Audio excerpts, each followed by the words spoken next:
You was Super Loc, man, from out the Darkside, Vernon Avenue, out the 40s, you know. Pretty well-known neighborhood. We right here on King and Fig right now, man. It's a corner I frequented a lot when I was a kid.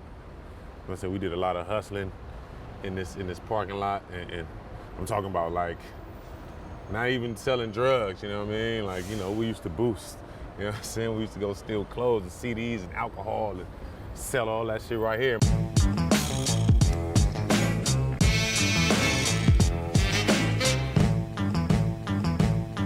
My pops and them, you know what I mean? 60s and 70s, it was all Brims around here.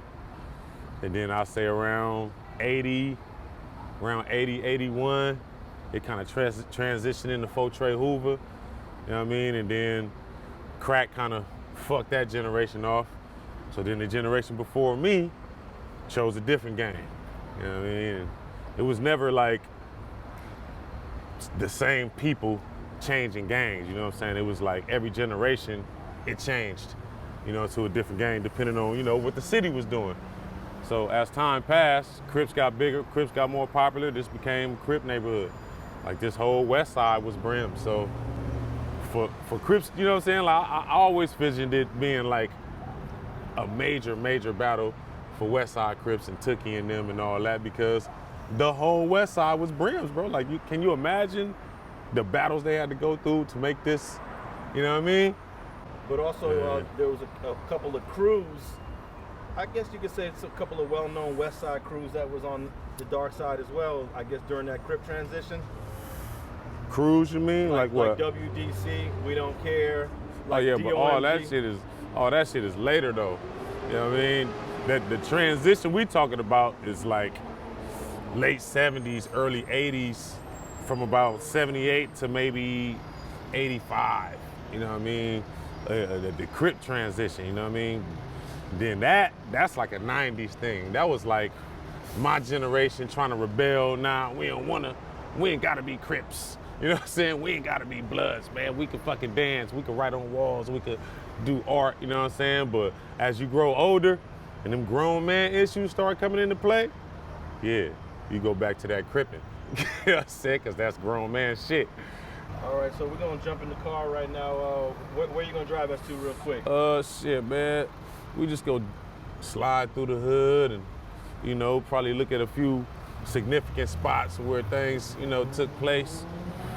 And yeah, see what we get. I remember when all this shit was built. I remember when this building was just one big lot, just big dirt lot. We used to ride our bikes in there, you know, it went to like the length of the block. So we done been through How does it feel to see that the sports arena was demolished? I'm sure that's something that you hurt used to my look feelings, at. man. That hurt my feelings, and I couldn't make it to the last little celebration, you know what I'm saying? You know, I was hurt. I was hurt. I had to go out of town. I had left like maybe a few days before that. So that shit I was mad as fuck. But, you know, we gotta develop, you know what I'm saying? Just like the gentrification thing, I ain't mad about the gentrification. You know what I'm saying? This shit need to be built up. What I am or would be mad about is us not being able to participate. You know what I'm saying? We gotta get in the game. You know what I mean? You gotta get in the game, and that means getting in real estate. You know what I mean? You can't be moved away from what you own. You know what I'm saying? Right now we on 42nd place. This my pop's block.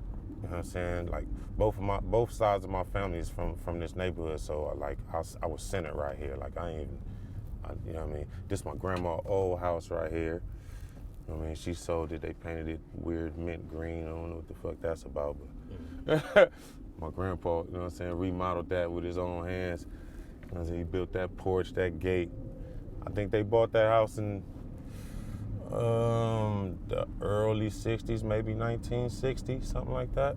Everything right here is significant. This block right here this was like a hustler's block right here. This where all the hustlers used to hang right here by the liquor store. You know what I mean? They used to hang in this driveway behind the liquor store, and like you'll pull on this corner, it'll be about 5 generations right here. You know what I'm saying? You had all the old gamblers.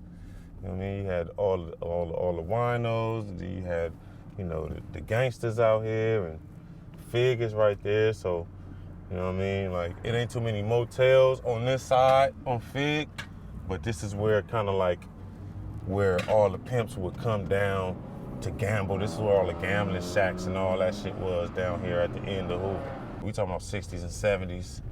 I mean, in the 80s too. You know what I mean? My grandpa, I used to ride around with my grandpa, and he would just go to all the bookie joints around town and drop his bets. You know what I mean? And have me in the car with him, and then we'll probably hit the racetrack or something. You know what I mean? This block right here, this is the original street villain block right here. Like this where the street villains originated over here.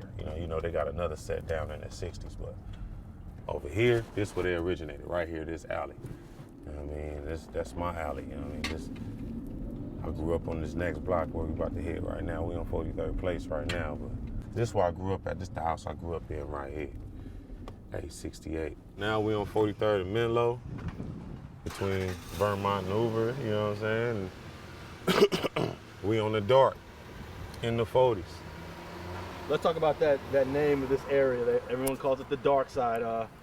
The Darkside, man. How'd it get that name? Back in the days, it was a lot of trees that, you know, block the lights and all that. And just, even now, you know what I'm saying, if you come over here, when you get over here, I don't know, this neighborhood, it seems like it's just in a corner. You know what I mean? The freeway right there, then the Coliseum right there, and it just feel like we in like a little corner, and it's dark right here.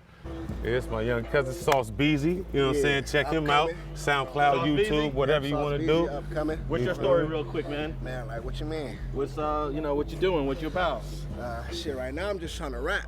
Yeah. Right now, I'm trying to take a little different route, you know, and shit, just tell my story and how it all started. I gotta ask you, man, what made you decide to tattoo your face? Man, shit, I got into a little situation to where it was like, a nigga won't be able to get a job, so I just said, fuck it. And I'ma just make it in this rap shit, and I just been focusing on my rap career right now, so that's all. And I'm good. Okay, man. All right, Sauce Beezy, we're gonna look See out that? for you. That's how you stay focused. You see that? Feel me? I'm addicted Hey, already. you know what? I can't even Ain't lie. too many brothers that we've interviewed turned down a blunt, man. You feel me? Yeah. Staying focused. Staying That's what focused. this all about. You know what I'm saying? If you see it on your face every day, you can't forget. Get the money. Money, money, money, money, Yeah, money. buddy. That's all I think about. What does that dark side mean to you? This is life. Hood. Since a baby, like, Oh, yeah. it's life. It's what, born into this shit. You do shit and you like, why am I doing this? The whole time that you doing it, you like, what the fuck, man? This is, It's like this I'm not shit benefiting all- from this shit, but it's where you know what I mean? So it's like Yeah, I always looked at it like, you know what I'm saying? We everything. we don't know what tribe we come from, so you feel me? We might as well just claim where we at right now. That's where we from, because we don't know where we come from. We black. You know what I mean? I know my people come from the South. I ain't even been there. You know what I'm saying? They Let trying alone to get there, know huh? the tribe that I come from. So this is my tribe right here. Over the years, any prominent people from the neighborhood was able to get in the music business, you know, at a high level? We had a few shots. You know what I'm saying? My homie Big Runner was rated R in the group Thug Life with Tupac. I mean, we had the homie Dulo and the homie Elbow, and they had Neighborhood Watch. You know what I'm saying? They was touring and, you know, doing pretty big things on the underground. We got the homie KS, which is T-Fly's brother. You know what I'm saying? He be doing this thing bubbling on the under. You know what I mean? And yeah, we done had a few shots. Oh! What about the idea of once somebody's in, they bring in others, you know, regardless Oh, of... they bring in others, but they bring in, you know, you bring in the closest people to you, and you bring in the people that's about business, man. Your very best friend might be Can't take bullshit everybody to the businessman. top. You feel me? So everybody can't go. Everybody could get love, but everybody can't go, because what's your purpose? What's your, you know what I mean? What are you going to contribute to the dream, bro? Like, you feel me? So sometimes you got to bypass your people and, you know what I mean, outsource to somebody that's actually gonna get the job done. Not meaning that you don't help your people out though. If they got a talent, you help them out with their talent. You know what I'm saying? They might fucking make clothes or cook or, you know what I mean? Nigga might do a lot of push-ups and help the nigga make a workout video. You know what I mean? Like, whatever. You help your folks though, you know what I'm saying, however you can. people don't help you until they see you helping yourself, you know what I mean? So once they see you doing your thing and they see your shit at a certain level, then they, you know, because helping you means that they got to attach their business to your business. You know what I mean? So don't nobody want to take a loss, especially after they didn't work to get to where they at. So you can't always expect for a nigga to reach his hand back just because he made it, you know what I'm saying? But you can expect him to leave the door open for you though. Yeah. You know what I mean? If you ask him, hey, introduce me to this and this and that, I got this going and that going, as long as he know you really got what you're supposed to have, he should open that door for you, introduce you to them people. You know, it's 4 different areas that was claiming the same gang and pushing the same gang, but didn't necessarily have a tight bond or a tight relationship with each other, you know what I mean? So, you know, that was throughout the whole 80s. So around, you know, 86, 87, I believe it was 87, you know what I mean, where a big meeting, the homies had a big meeting and everything was established that it's gonna be this rolling 40 thing and we all rolling 40s. It's 5 stories to our history, which is, you know, the 4 stories of the 4 sides and the 5th story of how the 4 sides came together. You know, that's how I always seen it. That must have took years to get to the point where all 4 sides is one. Yeah. From the creation of, which is the oldest side you would say? The Western is the original. Western side is the original side. That's where it all started, on Western. And then the avenues. I mean, and then it wasn't really no, like it wasn't really no darkened part. You know what I mean? Like those names didn't really exist. You know what I mean? That came kind of later, but you know, it was just the Western side, the avenues, and then everything on this side of Western. You know what I'm saying? And later on, you know, it became the dark side. The Vermont Square has always been Vermont Square. You know what I mean? Like before 40s, like, you know? Like it's always been, if you was from over there, you know, you was from Vermont Square. And it was VSP, Vermont Square Players, you know what I mean? It was about getting money, which everybody was. Just like over here on the dark, it was Fodu's Hustlers before it was Fodu's. I mean, so everybody was, like I said, all the hustlers came over here. Everybody was about getting money. Hearing that police siren right now. There they go. There Look, they go. you know what this reminds me of? Is when they was chasing the Foodies right over here in this area, and they was throwing money out the car. Remember that? Yeah, man, that was my youngest, man.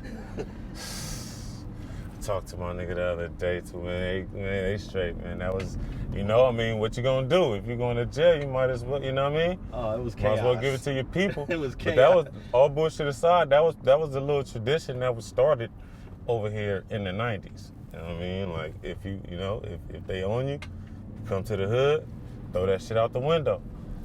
The homie did that shit one time, had hit a lick and was throwing a bunch of pink dollars out, you know, with the ink shit on it, you know what I'm saying? And it kind of became a tradition.